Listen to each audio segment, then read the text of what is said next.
Bienvenidos a Plaza 24, un espacio donde usted podrá conocer entrevistas de personalidad. Y hoy tenemos un invitado muy especial. Él es el padre Numa Molina, José Numa Molina García, quien es un luchador social, además es padre, sacerdote, jesuita, es doctor en teología y colega periodista licenciado en comunicación social. Bienvenido, padre, écheme la bendición, por favor. Dios te bendiga, Rita, qué gusto encontrarte, ¿sabes? Gracias, padre, por Bienvenida. recibirnos. Gracias. Háblenos acerca de este trabajo en Ciudad Caribia. Usted, que es uno de los que ha levantado este proyecto tan importante, que ha sido ejemplo para muchas comunidades, ¿cómo inició? Y para muchos urbanismos de la gran misión. Para muchos porque urbanismos. pocos son los que están más en este modelo. Ujú. Sí, yo... Vamos a recorrer un poquito de la... Yo llegué aquí las yo llegué aquí hace 14 años. Ujú. Y mi lucha ha sido social, pero social desde el punto de vista cristiano. Es decir, un cristianismo que se hace vida en la lucha con la gente, ¿no? En el trabajo cotidiano, la organización, la siembra de valores. Si usted se da cuenta, y ahora verán por ahí, cada terraza aquí tiene un valor. De repente hay una que es la de la amistad, hay otra que es la del respeto. Y todo eso hace que el pueblo vaya formándose en valores. Yo considero... ¿Tienen nombres? ¿Los edificios, los bloques? No, esto es una terraza. Ajá. Ahora verás abajo otra terraza que también tiene su valla pequeña con valores, ¿no? Vale, aquí, por ejemplo, amamos la solidaridad, en otra amamos la amistad, en otras somos pregoneros de la paz y así de la convivencia, todos esos valores. Eso es fundamental. Eso forma parte de mi lucha social. O sea, mi lucha social siempre procuro que sea como la de Jesús, encarnada en la realidad de la gente, ¿no? Y sobre todo tocando esa vulnerabilidad que tiene el pueblo. En lo que uno vea que es vulnerable, no tiene que sentarse de la otra acera a criticarlo, sino más bien ayudarlo, porque no, o sea, yo no tengo por qué exigirle a la gente que debe saberlo todo, o que tiene que saber buenos modales, no, hay que enseñarlo. Y una vez que tú lo enseñas, entonces ya aprenderá a convivir, que es lo más hermoso, ¿no? ¿Cuántos habitantes hay acá en Ciudad Caribe? Son unos 22.000 habitantes. 22.000. Es una ciudad que estaba proyectada para 100.000 habitantes. Lamentablemente las sanciones hicieron que no se pudiera continuar con el resto de las etapas. Se llegó a la tercera etapa y eran 12. Pero esta ciudad está pensada para 100.000 habitantes. Hace pocos meses pude visitar el hospital que recientemente fue inaugurado. Sí. Eso forma parte de la lucha social. Claro, una estructura fundamental, la salud para la población. Yo trabajo aquí con 4 áreas, o sea, porque uno tiene que ser bastante estructurado en esto, ¿no? Planificado mejor, antes que estructura, planificación. Y las áreas que abordo, como las aborda cualquier jesuita en cualquier parte del mundo en este momento, son algo que nosotros llamamos opciones apostólicas, prioridades apostólicas. Una de ellas, la primera, es la espiritualidad. Eso está incluido dentro del trabajo social nuestro. La segunda área son los pobres. La tercera, los jóvenes. Y la cuarta, la ecología. Esas son las 4 patas de la mesa de mi proyecto en Ciudad Caribia. Pero también tengo entendido que tiene la parte formativa, educativa de este proyecto. Bueno, es que eso entra justamente dentro del área de espiritualidad. O sea, en la medida que yo formo el espíritu, lucho entonces para que la persona sea más humana. Y en la medida que sea más humana, será más feliz. Y en la medida en que uno y otro, y Pedro y María y Juan sean más humanos, la comunidad será más humana. ¿Qué talleres se imparten aquí, padre? Valores, formación sociopolítica, formación espiritual, específicamente la espiritualidad de San Ignacio de Loyola, que es la espiritualidad de nosotros los jesuitas, y que además no porque sea la espiritualidad de los jesuitas, no, sino porque es una espiritualidad muy encarnada en lo social. Entonces se abre a la lucha y a la formación de las personas en que entiendan que ser cristiano no es darse golpes de pecho, es mucho más que eso, es comprometerse en la lucha por los excluidos. Es teología de la liberación, o sea, es lo que muchos conocen como teología de la liberación, que dicen, no, eso es comunista, no sé qué más. No, simplemente es la teología de Jesús, fue lo que Él quiso mostrarnos, el Dios que nos quiso mostrar, un Dios que se compromete con la gente. Claro, padre, ahora también vamos a hablar un poco acerca de su vida cuando nació en Mérida, ¿no? En un pueblito de Mérida. ¿Cuál era ese pueblito? Yo nací en un pueblito que se llama Mucuchachí. ¿En qué año? En el año 1957. Así que cumplí apenas hace una semana 68 años. Me estaba quitando 10. 68 años. Nací allí, en ese pueblito, en un campo disperso, campo adentro, no en el pueblito, en el casco del pueblito, sino a 4 horas más adentro, ¿no?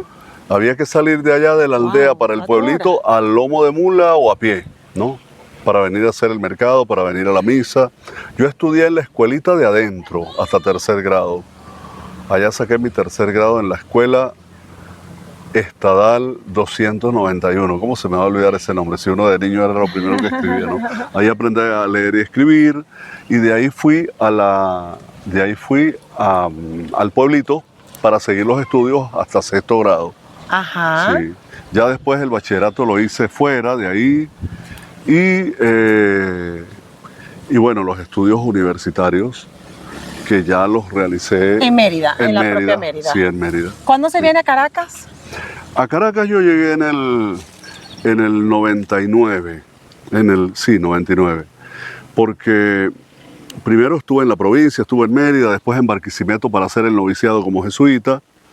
Yo viví en Caracas solamente 3 meses antes, en el 93, para hacer pasantías de prensa escrita. ¿Qué edad tenía? Ya cuando hice mis pasantías tendría de periodista como 41 años. Algo así. O sea, que no fue tan jovencito que se vino a Caracas, así como que un Yo vine a conocer Caracas, sí, muy jovencito, de 15 años. Me escapé en un autobús para venir a conocer Caracas, conocer los lugares históricos y todo eso. Pero ya te digo, vine a vivir a Caracas, estoy aquí desde el 99, entrando y saliendo, porque estuve un tiempo en México, regresé, pero antes estuve el tiempo de Roma, por estudios, 7 años. Así que ha sido entrar, ir, venir, pero siempre ya pues Caracas se convierte para uno como en el espacio vital, porque es aquí desde donde yo he ido viviendo todas mis experiencias, ¿no? de trabajo, de lucha. ¿Y qué más te podría decir? Bueno, yo tengo una familia bastante amplia. Ajá. Tú me preguntabas ahora por eso. Conocer esa familia. Sí, somos 9 hermanos. ¿9? Sí, mis hermanos del primer matrimonio de papá son 4. Somos 4. 2 varones y dos mujeres. Y de la segunda familia, porque papá se casó de nuevo, mi madre murió cuando yo tenía 11 años. De 11 años quedé huérfano. Quedamos huérfanos los 4. Entonces... Qué difícil, ¿no? Atravesar una etapa muy dura. Yo incluso mi vida la divido en 2 partes. El antes y el después de la muerte de mi madre. Totalmente. Por eso siempre le digo a la gente, a los jóvenes, al que tiene la madre viva, valore a su mamá, quiérala mucho, ámela, perdónele siempre los errores que tenga, porque una madre no tiene precio, ¿no? Es lo más hermoso que Dios le ha dado a uno, y a mí me dio una madre santa y bella, ¿no? Que la recuerdo con un cariño inmenso. La llevábamos en un jeep todo destartalado a ver si alcanzábamos a llegar al hospital, y no alcanzó a llegar, y yo la tenía por la cabeza y papá la tenía por los pies. O sea que los últimos minutos sí, tuviste. Estuvo en mis brazos. De 11 años murió en mis brazos mi madre. Experiencias todas esas experiencias me han hecho humano, muy humano, porque yo no tuve nadie que me ayudara para estudiar. Yo tuve que y después quedaron con mi papá, sí. Quedaron con papá hasta que su papá decide casarse por segunda vez y claro, yo casi no viví esa etapa ya después de que su papá se casa. Yo me fui a estudiar, sí, y ya después regresaba a la casa por vacaciones, no más, sí. Wow, qué historia, padre. Pero ¿qué tal si vamos a conocer un poco de la iglesia de Ciudad Caribe? La iglesia de Ciudad Caribe, claro. Me interesa que la conozca. Gracias, sí, gracias. Sí. La invito.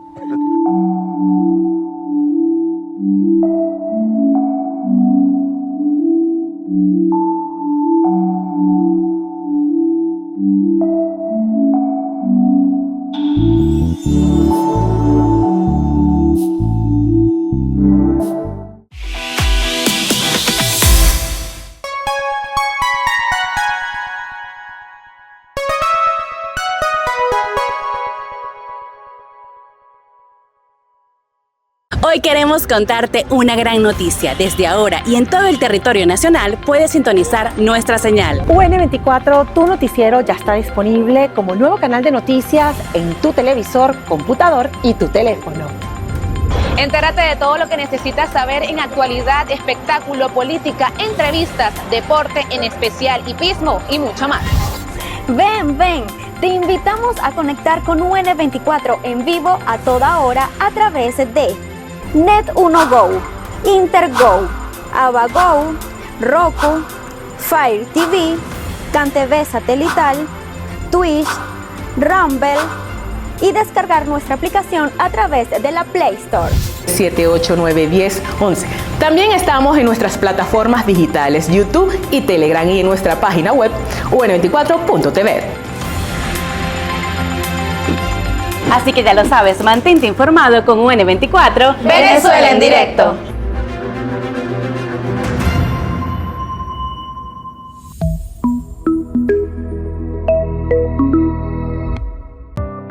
Suscríbete a nuestro canal de YouTube, UNTV24. Mantente informado.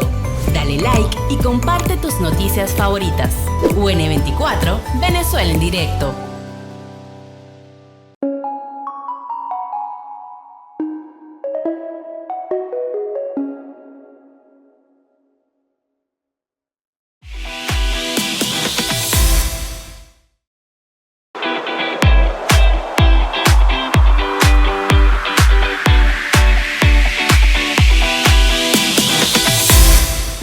Continuamos con nuestro recorrido. Ahora estamos en la iglesia de Ciudad Caribe. Ciudad Caribe, la iglesia San Romero de América. San Romero de América. En honor a ese mártir salvadoreño que dio la vida por los pobres, ¿no?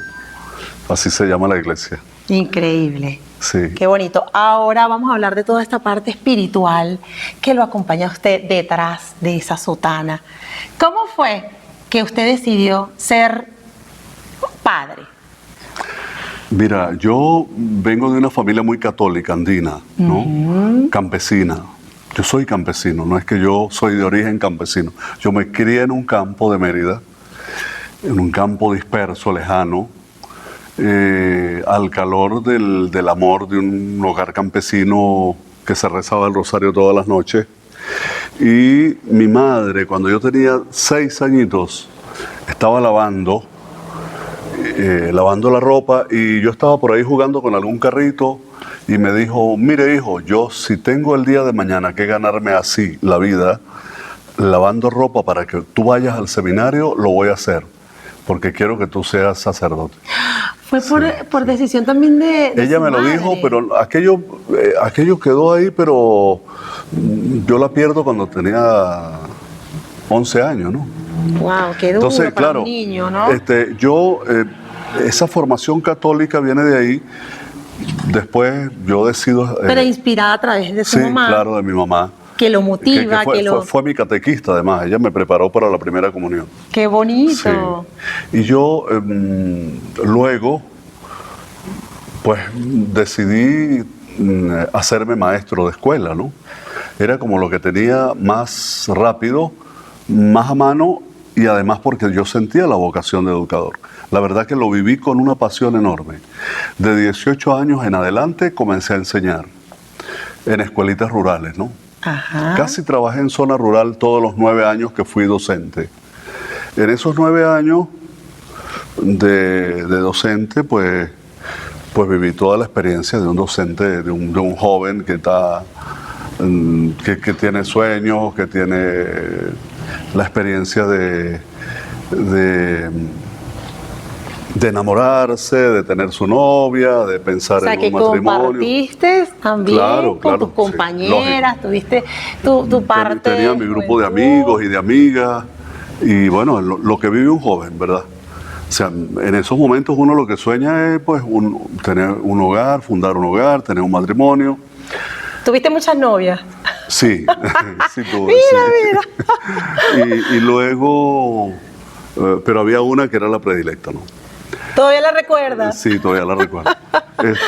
Y eso, ¿para qué me sirvió? Para madurar mi vocación, ¿no? Para madurar mi vocación en el sentido de que cuando yo decidí que el sacerdocio era mi camino, era porque yo ya estaba claro que yo lo estaba asumiendo como una misión, y yo diría una misión cristiana, cristiana en el sentido del seguimiento de Cristo, ¿no? Yo pienso que aquel año fue crucial para mí, el año 85, 1985, un septiembre. Yo estaba también en mi labor como docente, feliz, y es ahí donde de momento, bueno, yo ya venía haciendo un proceso durante el año anterior, ¿no? Y como midiéndome, como viendo a ver, porque ya con un grupo de jóvenes estábamos trabajando con niños de la calle, y niños limpiabotas de la calle, y esos niños los reuníamos los sábados y los domingos para darles catequesis, para enseñarles lo que cada uno de nosotros los jóvenes que estábamos organizados sabíamos. Yo les enseñaba pintura, porque me gusta la pintura y había estudiado pintura en la Unidad de Artes Visuales de la ULA. Y entonces yo enseñaba pintura, otro que tocaba la guitarra, enseñaba guitarra y así cada uno. Y es de ese modo como yo me comienzo a ir a los ranchitos donde vivían esos niños. Y ahí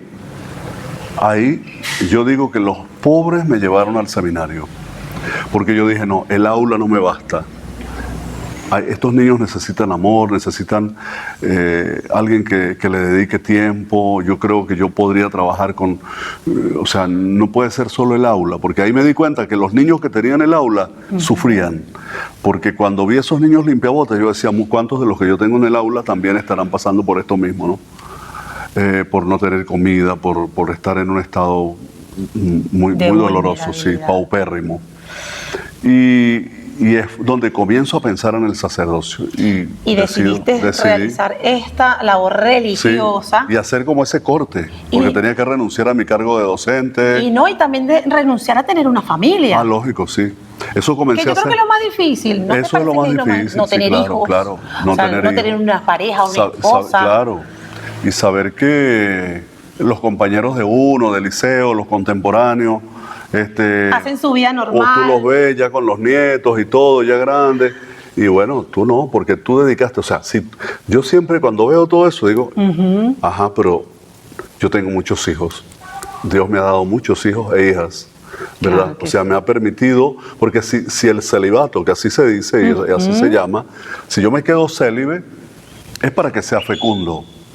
Si mi celibato no es fecundo, es decir, si no genera una filiación con el pueblo, si ese pueblo no es parte de mi vida y no son mis hijos, y los que yo engendro también, como decía San Pablo, por el bautismo, en el Espíritu, todos esos siguen siendo de algún modo mis hijos.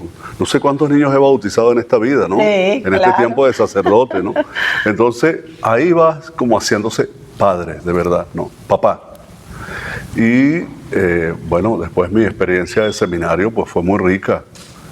La viví con mucha pasión. ¿A partir de qué edad fue eso?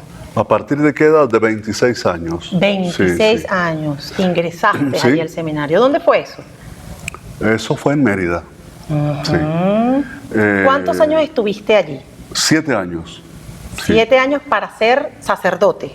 Para ser sacerdote, sí. De ahí me ordené sacerdote en Mérida como sacerdote diocesano. Pertenecía a la diócesis de Mérida. Me mandaron de párroco a una parroquia rural del sur de Mérida, de donde yo soy, por cierto, es decir, toda una cadena de pueblitos que están detrás de la Sierra Nevada. Ahí estuve de párroco 5 años. Allí viví una pasión enorme por el sacerdocio, porque yo además ya estaba para ese momento estudiando comunicación social.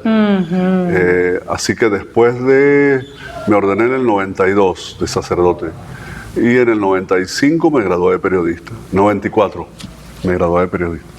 Entonces, 2 años después. Y bueno, ahí fundé una radio comunitaria. Cuando nadie hablaba de radios comunitarias, yo estaba montando una en ese pueblo, en Canaguá, sur de Mérida. Y ahí estaba también, ahí fundé comunidades eclesiales de base. Fue todo un mundo de trabajo inmenso, ¿no? Ahora bien, vamos a conocer también esa parte de... tome usted asiento por acá, sí, y yo me voy a sentar por acá. Ajá. De cómo llegaste a Roma, has tenido encuentros con el Papa. Háblanos de eso también. Bueno, mira, yo después que de esos 5 años de sacerdocio en esa parroquia, yo traía un gusanito de la vocación por ser jesuita. Jesuita es una congregación religiosa fundada por San Ignacio de Loyola. Y yo veía la labor de los jesuitas, conocía la labor de los jesuitas mártires del Salvador, los 6 jesuitas que mataron en la universidad. Todo eso me llamó la atención y yo dije, yo quiero ser un cura como estos, o por lo menos aproximarme un poquito, ¿no? Entregado, y eso me llevó a hacerme jesuita. Renuncié a la vida como sacerdote diocesano y tuve que ingresar en Barquisimeto en el noviciado de los jesuitas y hacerme jesuita. Fue como volver a un nuevo etapa de 2 años. 2 años. 2 años como novicio jesuita.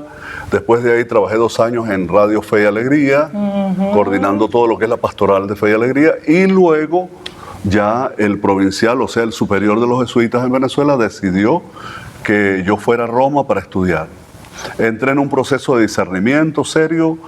Tiene que ser serio, por supuesto, y una vez que hice discernimiento, pues yo dije, lo que quiero estudiar es teología espiritual, porque la espiritualidad siempre me ha llamado la atención profundamente, y eso fue lo que me llevó a hacerme jesuita. ¿Y cuántos años para ese doctorado de teología? Bueno, primero tuve que hacer una licencia, o lo que se conoce aquí como una maestría, ¿no? Hacer una licencia de 2 años, y luego 5 años. 4 años y medio más o menos, casi 5 años. ¿En el Vaticano? Sí, haciendo la tesis doctoral, sí.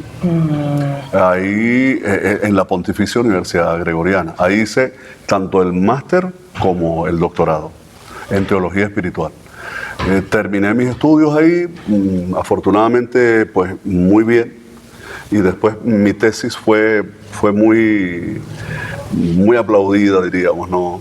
¿De qué fue esa tesis? Mi tesis fue sobre la espiritualidad de la comunicación en los ejercicios de San Ignacio de Loyola, los ejercicios espirituales. Pues yo dije, como comunicador, yo no quiero dejar eso. Yo he sido apasionado por la comunicación social, siempre. El periodismo para mí ha sido un apostolado también. Entonces yo dije, yo debo trabajar esto. Sí, las uní y trabajé la espiritualidad de la comunicación. Luego esa tesis se convirtió en una materia en la universidad, en la Escuela de Comunicación. Y yo la convertí en materia y la estuve dando por 4 años como materia de comunicación social en la universidad. Después, claro, cuando me preguntabas de la amistad con Francisco, bueno, eso comenzó en el 2013. Porque el presidente Maduro me invita en junio del 2013 para que yo lo acompañe en la comitiva para visitar al Papa Francisco. Y yo lo apoyé un poco en toda la organización de la visita y todo eso en Roma, ¿no? Pues por el hecho de yo haber vivido 7 años en Roma, ya me sabía mover en ese ambiente, ¿no? Y lo acompañé y ese día conocí también al que era su encargado de comunicaciones, y él, el padre Lombardi. Con él seguimos en contacto. Después el presidente me pide que le lleve una comunicación, porque así le había dicho el Papa: lo que me escriba sea por una persona de tu confianza, no por correo ni por otro modo, ni de otro modo. Y el presidente Maduro me pide que por favor le entregue una comunicación al Papa. Y es así como el Papa me concede una audiencia privada. Yo voy a Roma, me encuentro con él en agosto de 2013. De ahí en adelante estuvimos siempre en contacto, porque él me dio sus coordenadas para comunicarme con él, ¿no? Y en el 2017, que yo estaba cumpliendo 25 años de ordenado sacerdote, fui a Roma para unas vacaciones, para descansar un poquito y hacer también un poco de, que se dice en italiano, aggiornamento, de actualización. Y vacanza. Sí, y vacanza también, sí. Y entonces, es ahí donde pues el Papa se enteró. Yo le avisé por medio de su secretario privado y él me invitó para que fuera a celebrar misa con él una mañana en su capillita privada. De hecho, antes ya habíamos hablado en diciembre del 16, habíamos hablado por teléfono porque él me llamó para algunas cosas, para aclarar algunas cuestiones, algunas dudas que él tenía, más que todo de tipo político de Venezuela, ¿no? ¿Se considera un padre irreverente, sobre todo por la parte política, que tienes abiertamente esa posición política? Mira, si vivir su ideología sin ninguna preocupación de que te van a castigar, que no diga, que para que no diga el obispo, que para que no diga el otro cura, que para que no digan nada.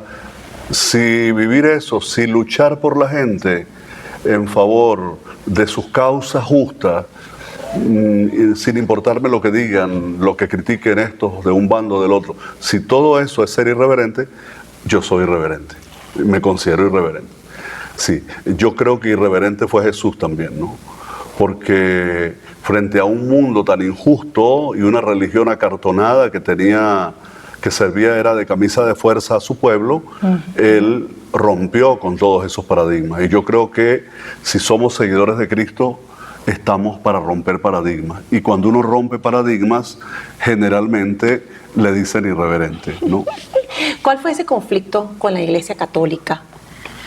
Y toda esta situación que quizás algunas personas dentro de la religión pudieran verlo a usted como alejado de la religión católica. Mira, yo creo que el conflicto fue justamente cuando yo leí el Acta de la Independencia en el 2010, en la Asamblea. Ahí comenzó más fuerte el conflicto, ¿no? Porque leí el acta y luego pronuncié un discurso de 7 minutos sobre la verdad, me recuerdo. La verdad les hará libres. Yo hablé de evangelio, yo no hablé de otra cosa, y leí el Acta de la Independencia. Por eso, inmediatamente la iglesia institucional lo vio muy mal. Lo vio como que, porque hasta ese momento ningún sacerdote había estado así como tan en la palestra pública, ¿no? De hecho, ahí estaba el presidente Correa, recuerdo que era el orador de orden, estaba el presidente Chávez. Ese año yo había recibido el Premio Nacional de Periodismo Mención Radio, y entonces, claro, se me vino un mundo encima de gente y de críticas y de todo. Pero eso me enseñó. Y gracias a Dios, hoy, mirándolo con distancia histórica, yo digo, bueno, me ha permitido todo esto ser puente. En muchas oportunidades, ser puente entre la iglesia y el Estado. Y hay un montón de cosas que he tenido que articular, negociar, la lucha por la paz, por el diálogo, tratar de que se encuentren unos con otros, los de la izquierda con la derecha, y que dialoguen en silencio, sin que nadie se entere, solamente para que acontezca la paz en el país en este tiempo tan difícil que hemos vivido. Eso lo he podido lograr gracias a que yo me lancé a la palestra pública así, sin andarle ocultando al pueblo quién soy y cómo pienso. Yo creo que lo mejor que le puede pasar a un sacerdote o a cualquier líder social es que sea transparente, que se presente ante el pueblo tal como es y ya. Ya nos queda poco tiempo, Sí. me gustaría un mensaje final breve para todas las personas que nos están viendo. Miren, yo me considero un cristiano, y ni siquiera un cristiano, sino un aprendiz de cristiano. Que no nos creamos que ya lo sabemos todo porque pertenecemos a una religión, sino que entendamos que lo esencial de un ser humano que se dice seguidor de Cristo es vivir como Él, procurar vivir como Él, aproximarse un poquito a lo de Jesús y poner por obra ese proyecto. Eso lo digo desde el punto de vista religioso, como religioso que soy, como jesuita. Padre, ha sido un placer haber estado con usted el día de hoy. Bueno, acaban de conocer a el hombre, el ser humano, el humanista detrás de la sotana, si se puede decir, Padre Numa Molina. Nosotros con esta información, con este programa, vamos a despedirlo. Será hasta una próxima oportunidad. Esto fue Plaza 24. Chao, chao.